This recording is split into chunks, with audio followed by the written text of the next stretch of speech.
नमस्कार साथियों, स्वागत है आपका हमारे YouTube चैनल में। आप छत्तीसगढ़ की किस जगह से हमारे समाचार सुन रहे हैं, कृपया कमेंट बॉक्स में लिखकर हमें ज़रूर बताएं। रायपुर से प्रस्तुत हैं छत्तीसगढ़ के प्रादेशिक समाचार। समाचारों के साथ मैं रजनी शुक्ला। पहले मुख्य समाचार। राज्य में रबी फसलों की बुआई शुरू। इस साल 19,25,000 हेक्टेयर में रबी फसलों की बुआई का लक्ष्य। आरक्षण मुद्दे को लेकर 1 और 2 दिसंबर को छत्तीसगढ़ विधानसभा का विशेष सत्र आयोजित किया जाएगा। वहीं आदिवासी आरक्षण में कटौती के विरोध में भाजपा अनुसूचित जनजाति मोर्चा ने कल प्रदेश के विभिन्न स्थानों में किया चक्का जाम। राष्ट्रपति द्रौपदी मुर्मू ने राष्ट्रपति भवन में न्यायमूर्ति धनंजय यशवंत चंद्रचूड़ को सुप्रीम कोर्ट के मुख्य न्यायाधीश की शपथ दिलाई।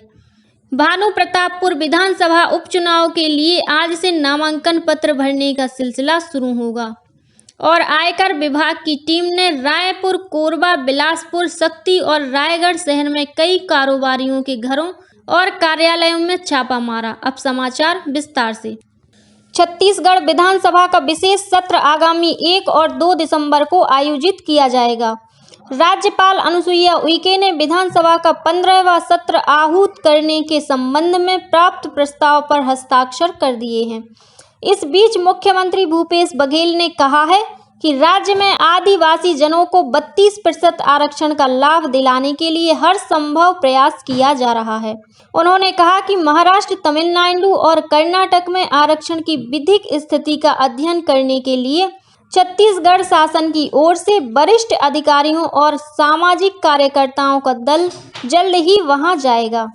दूसरी ओर विधानसभा में नेता प्रतिपक्ष नारायण चंदेल ने आदिवासियों को 32% आरक्षण देने के लिए राज्य सरकार से अध्यादेश लाने की मांग की है। उन्होंने कहा कि शीतकालीन सत्र 10 दिनों का होना चाहिए, जिसमें प्रदेश की जनता के हित में विस्तृत चर्चा हो सके। आदिवासी आरक्षण के संबंध में श्री चंदेल ने कहा कि भाजपा का इस बारे में स्पष्ट मत है कि आदिवासी जनों को जो 32% आरक्षण मिल रहा था वह बरकरार रहना चाहिए।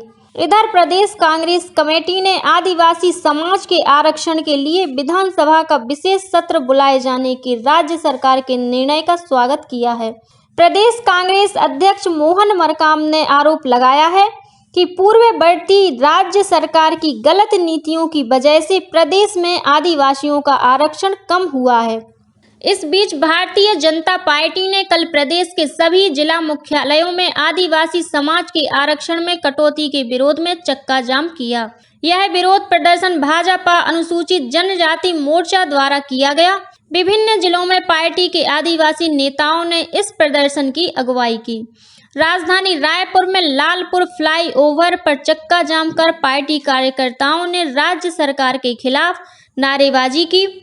इस मौके पर आदिवासी समाज के नेता नंद कुमार साय ने आरोप लगाया कि राज्य सरकार की लापरवाही की वजह से प्रदेश में आदिवासी समाज का आरक्षण कम हो गया है। उन्होंने कहा कि जब तक आदिवासियों के हित में निर्णय नहीं लिया जाएगा, यह लड़ाई जारी रहेगी। कृषि विभाग द्वारा इस साल रबी सीजन के लिए निर्धारित फसल बुआई के कार्यक्रम में ग्रीष्मकालीन धान के रकबे का लक्ष्य 0 कर दिया गया है। राज्य शासन द्वारा रबी में ग्रीष्मकालीन धान की बोनी को हतोत्साहित करने तथा अन्य फसलों को प्रोत्साहित करने के लिए ऐसा किया गया है, ताकि धान की खेती के बजाय रबी सीजन में किसानों का रुझान गेहूं, चना, मटर सहित अन्य फसलों की ओर बढ़े। बीते रबी सीजन में राज्य में 2,22,170 हेक्टेयर में किसानों ने ग्रीष्मकालीन धान की खेती की थी। इस साल रबी सीजन में राज्य में 19,25,000 हेक्टेयर में रबी फसलों की बुआई का लक्ष्य निर्धारित है। वर्तमान में रबी फसलों की बुआई शुरू हो चुकी है।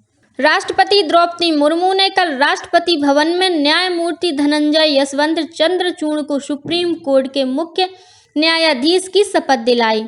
शपथ ग्रहण समारोह के बाद पत्रकारों से बातचीत में न्यायमूर्ति चंद्रचूड़ ने कहा कि वे रजिस्ट्री और न्यायिक प्रक्रियाओं में सुधार के लिए काम करेंगे।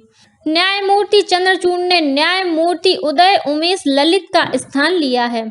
1959 में जन्मे न्यायमूर्ति चंद्रचूड़ 13 मई 2016 को सर्वोच्च न्यायालय के न्यायाधीश नियुक्त किए गए थे। इससे पहले उन्होंने इलाहाबाद उच्च न्यायालय के मुख्य न्यायाधीश के रूप में काम किया था।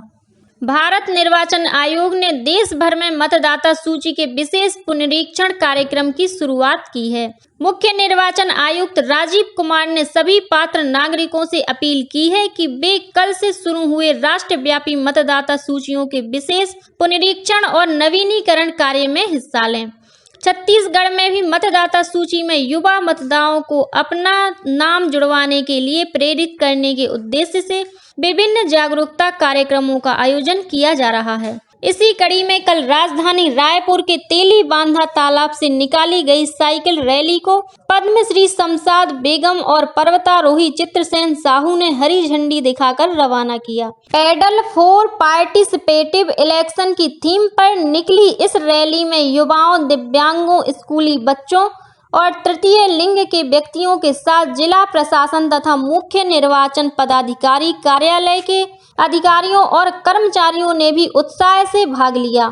युवाओं का हौसला बढ़ाने के लिए मुख्य निर्वाचन पदाधिकारी रीना बाबा साहेब कंगाले और पूर्व अंतर्राष्ट्रीय क्रिकेटर राजेश चौहान भी इस रैली में शामिल हुए।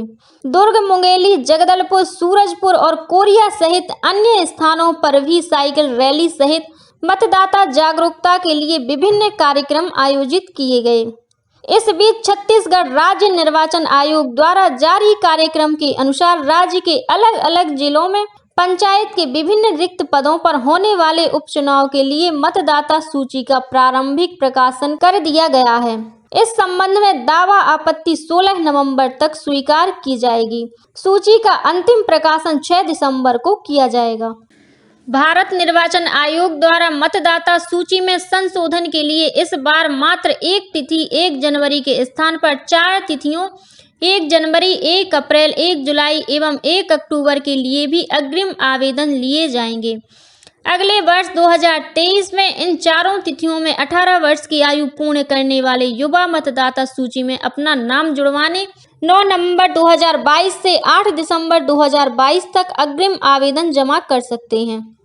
जैसे ही उनकी आयु 18 वर्ष पूर्ण होगी, संबंधित तिमाही में उनका आवेदन प्रोसेस हो जाएगा और उनका नाम मतदाता सूची में जुड़ जाएगा। इस तरह अगले वर्ष के आम चुनाव में 1 अक्टूबर 2023 की तिथि में 18 वर्ष की आयु पूर्ण करने वाले सभी नागरिक मतदान करने के लिए पात्र होंगे। भानु प्रतापपुर विधानसभा उपचुनाव के लिए आज से नामांकन पत्र भरने का सिलसिला शुरू हो जाएगा। 17 नवंबर तक नामांकन भरे जा सकेंगे। नामांकन पत्रों की जांच 18 नवंबर को होगी। वहीं नाम वापसी की अंतिम तिथि 21 नवंबर निर्धारित की गई है।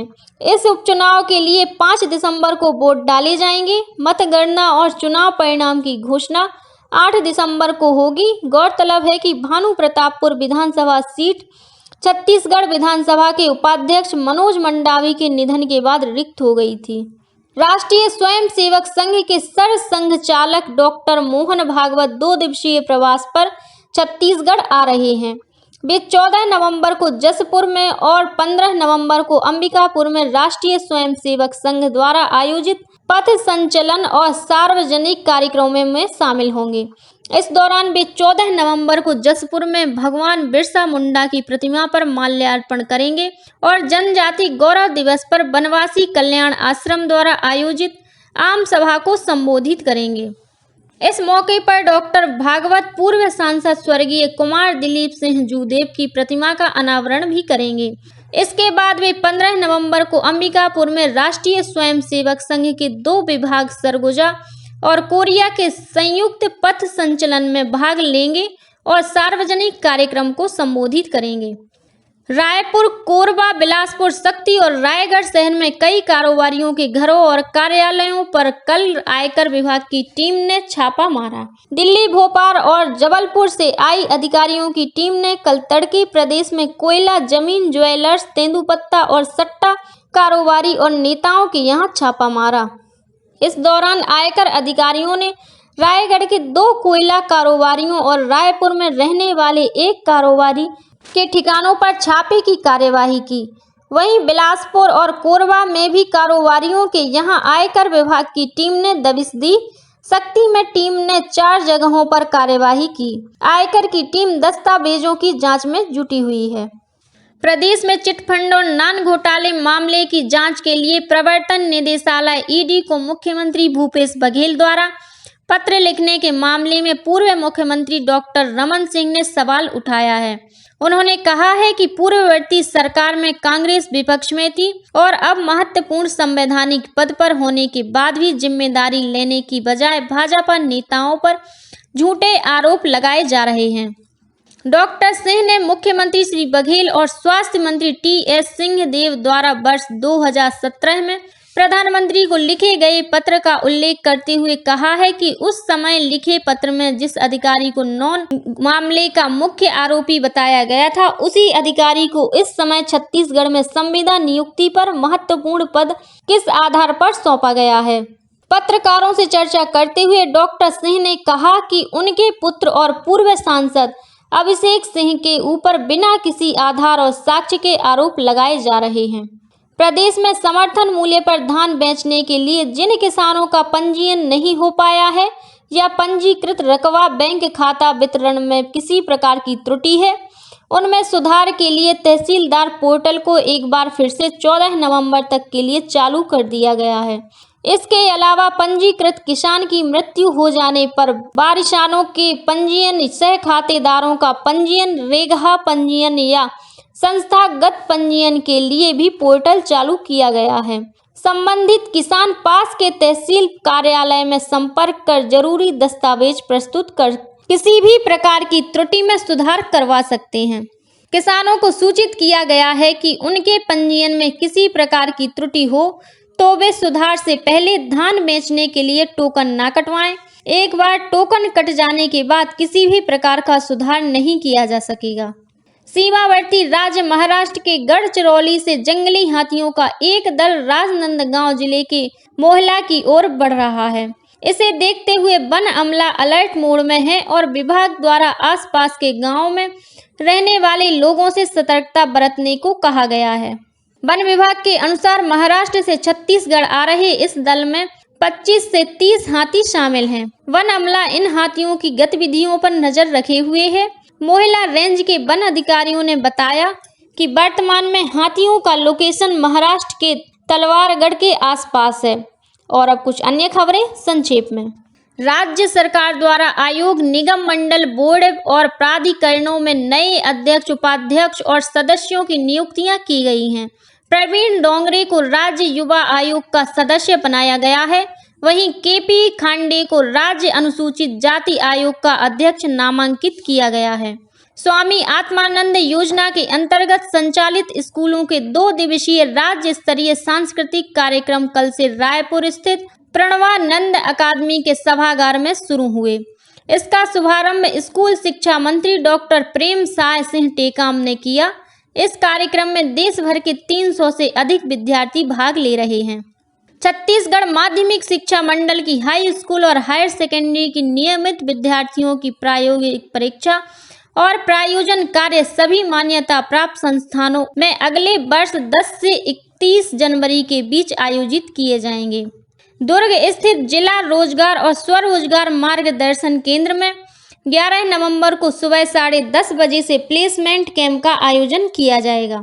और रायपुर में सड्डू क्षेत्र में स्थित शासकीय औद्योगिक प्रशिक्षण संस्था में 14 नवंबर को सुबह 9 बजे से अप्रेंटिसशिप मेले का आयोजन किया जाएगा।